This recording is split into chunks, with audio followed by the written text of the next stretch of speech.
Yeraltı kaynakları açısından oldukça zengin bir ülke olan Türkiye'de özellikle son yıllarda ön plana çıkan element bor. Dünya bor rezervlerinin %73'ünün Türkiye'de olduğunu biliyoruz. Uzmanlara göre bu oran aslında %88 civarında. Yer altındaki bu paha biçilemez doğal zenginlik, ekonomiye de giderek daha büyük katkı sağlıyor. Öyle ki geçtiğimiz yıl pandemi koşullarına rağmen bor üretiminde ve satışında rekor kırıldı. 2.600.000 ton bor ürünü satıldı. Çoğunluğu uzak doğu ülkelerine yapılan bor ihracatı ile birlikte Türkiye'nin maden ihracatı da 6 milyar dolarla tüm zamanların en yüksek seviyesine ulaştı. Kullanım alanları oldukça çeşitli olan bor, yüksek teknolojide de önemli bir rol oynuyor. Peki, bor madeni neden önemli? Türkiye bor madenciliğinde nasıl bir atılım yapıyor? Türk-Alman Üniversitesi Fen Fakültesi Dekanı Profesör Doktor Şafak Gökhan Özkan, kalite açısından bakıldığında Türkiye'deki madenlerin içerisindeki bor yüzdelerinin diğer ülkelere göre daha fazla olduğuna dikkat çekiyor. Bor elementi tabiatta 150 ila 200 tane mineralin içerisinde bulunuyor. Bu mineraller ticari değiller. Ticari olanları içerisinde kalsiyum iyonu bulunanlara kolemanit diyoruz. İçinde sodyum olanlarına boraks diyoruz. İkisinin de bir arada olanı üleksit denilen bir maden. Bu üçü de ülkemizde mevcut. Dünyada ise ABD'de bu söylediğim 3 maden de var fakat içerisindeki bor yüzdeleri düşük. Türkiye'dekiler oldukça yüksek. Yani kalite açısından baktığımızda, Türkiye'deki madenlerin içerisindeki bor yüzdesi diğerlerine göre çok yüksek. Bir takım yan ürünlerinden dolayı da katma değeri fazla. Ülkemizde en önemli ve dünyadaki en büyük bor yatağı Eskişehir Kırkay ilçesinde Seyit Gazi kasabasında.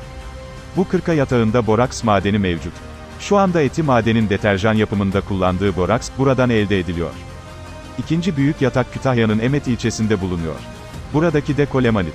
Borun az miktarda ama her yerde kullanımının mümkün olduğunu ve bu yüzden de önemli olduğunu vurgulayan Özkan, Kütahya Emet'teki kolemanit ocağının dünyadaki rakiplerinde bulunmayan özelliğe sahip olduğunu söylüyor. Borun elementlerin periyodik çizelgesindeki yeri 5 numara. Ve kristal yapısı, izotop yapısı bir takım uç alanlarda uygulama alanı bulmasına müsait. Bunun anlamı şu, izotoplarının bir tanesi 10 numaralı izotop, diğeri 11 numaralı izotop. Kütahya Emet'teki maden, kolemanit ocağımızın özelliği de dünyada rakiplerinde olmayan izotopa sahip olması. Bu izotop bize tıbbi uygulamalarda, sağlık sektöründe, aşıların içerisinde, kanser tedavisinde bile bir miktar bor kullanıldığı söyleniyor.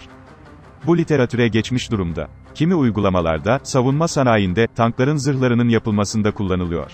Çünkü bu proses sadece tabiattan çıktığı haliyle para edebilen bir şey değil. İşlemeniz gerekiyor. Ve mümkün olduğu kadar saf vaziyette minerali arkasından da elementer bora geçmeniz gerekiyor. Elementer bor elde ettiğinizde kullanım alanları işte o, sanayinin tuzu, dediğimiz mevzu gündeme gelmiş oluyor. Az miktarda ama her yerde bor kullanımı mümkün. Bu yüzden önemli. Profesör Doktor Özkan, dünya bor rezervlerinin %73'ten de fazlasının Türkiye'de olduğunu, bunu ABD Jeoloji Araştırmaları Kurumu'nun son verilerinde görülebildiğinin altını çizerek, şöyle konuşuyor, Amerika Birleşik Devletleri Jeoloji Araştırmaları Kurumu, USGS, şu anda dünyadaki toplam bor rezervini 1 milyar 243 milyon ton olarak belirtiyor. B2O3 bazında söylüyor bunu ve Türkiye'deki miktar 1 milyar 100 milyon ton. Bu yaklaşık %88'ine karşılık geliyor. Her ne kadar korumacı tavırla ABD kendi verilerini kamuoyundan gizlese de dünyadaki üretim verilerini ve rezerv verilerini bizimle paylaşıyor. Dolayısıyla böyle nadide bir kaynağımızı, sanayinin tuzunun hakkını vererek, değerlendirmemiz gerekiyor.